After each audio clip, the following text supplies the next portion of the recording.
It begins not with legends, but with stone, blood, and memory.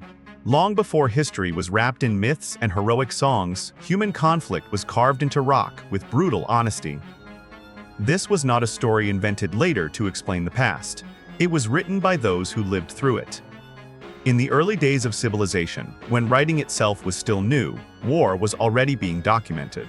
What began as a rivalry between neighbors became organized violence. For the first time, humans chose to preserve conflict instead of forgetting it. The act of recording war meant it mattered. Violence became history. Memory became permanent. Humanity crossed a line it would never step back from. From this moment onward, war would always leave a trace. Silence was no longer possible. Conflict demanded remembrance. The first recorded war emerged where civilization itself was taking shape.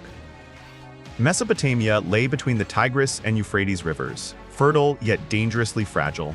Agriculture allowed cities to grow, but growth demanded land and water. Resources that created life also created rivalry. Cities formed close together, bound by rivers and divided by ambition. Cooperation built canals and farms, but competition decided ownership. As populations increased, pressure followed, and peace became temporary and unstable. Conflict was not an accident here, it was a consequence of civilization's success. War grew alongside progress.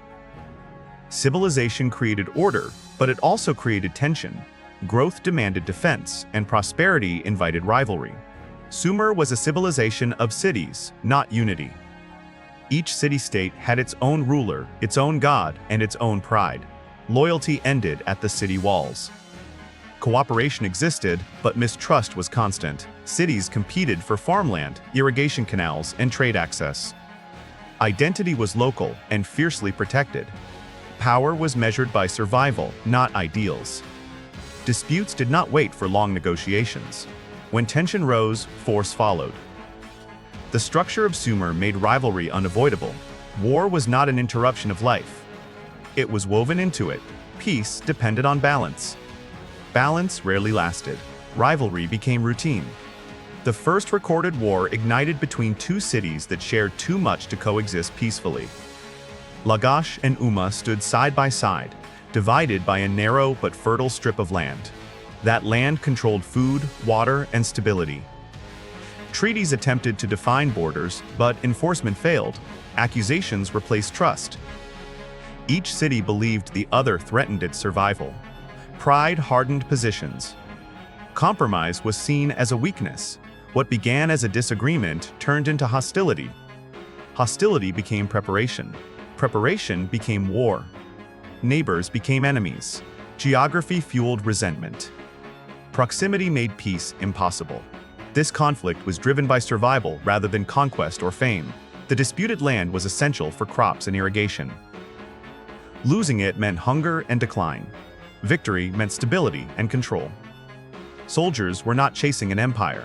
They were defending existence. Spears and shields were raised not for expansion, but for protection. Violence gained justification through necessity. Leaders framed war as unavoidable. Moral hesitation faded under pressure. Survival permits killing. This logic would echo through history. Fear replaced ethics. Necessity silenced doubt. For the first time, humanity decided that war should be remembered. Victories were carved into stone monuments for all to see. Kings ensured their success would outlast their lives.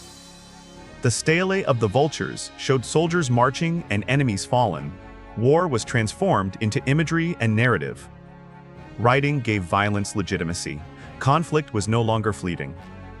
It became a permanent record. History began to favor the victor's voice. War became something worth documenting. Humanity learned how to prevent destruction. Memory became a weapon. Narrative became power. Silence was defeated by stone. Belief became a weapon as powerful as any spear.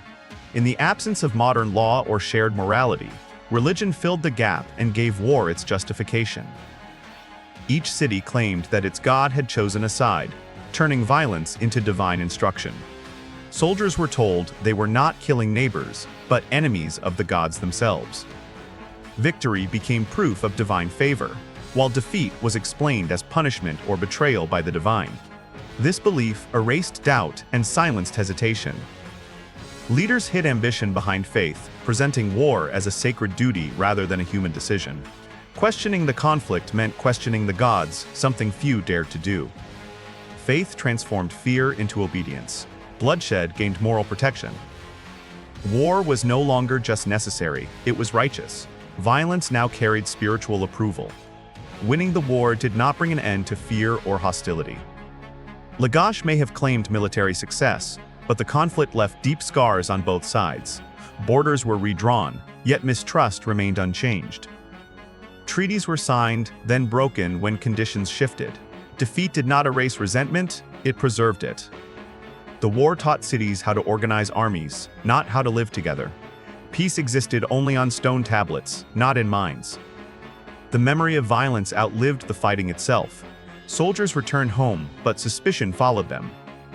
Victory solved immediate problems while planting future ones. Stability remained fragile. The war ended, but the conflict did not. This conflict permanently altered how humans understood war. Violence was no longer chaotic or spontaneous. It became planned, justified, and remembered. Writing transformed war into a narrative, allowing one side to shape memory. Leaders learned that controlling history meant controlling perception. Conflict gained structure and legitimacy. War evolved into a system, not an accident. Humanity learned not only how to fight, but how to explain fighting. Violence became part of political strategy. Memory favored winners, not truth. From this point forward, war and record would always exist together.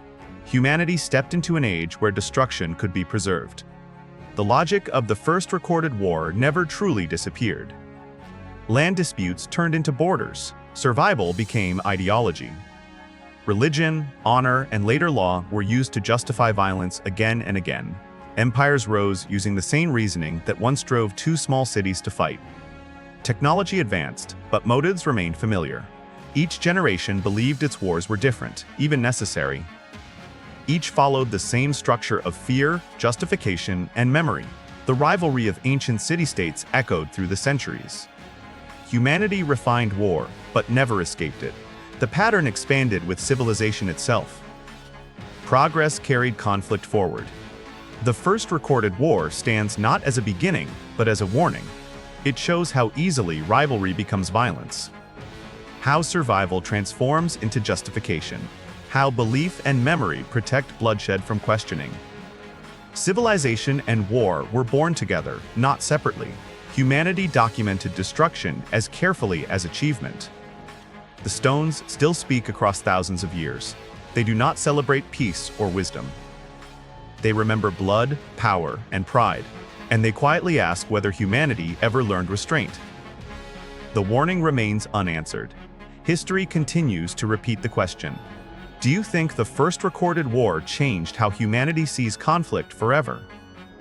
Was violence inevitable once writing and civilization began? Share your thoughts and theories in the comments below. Explore more moments where ancient decisions still shape our world today.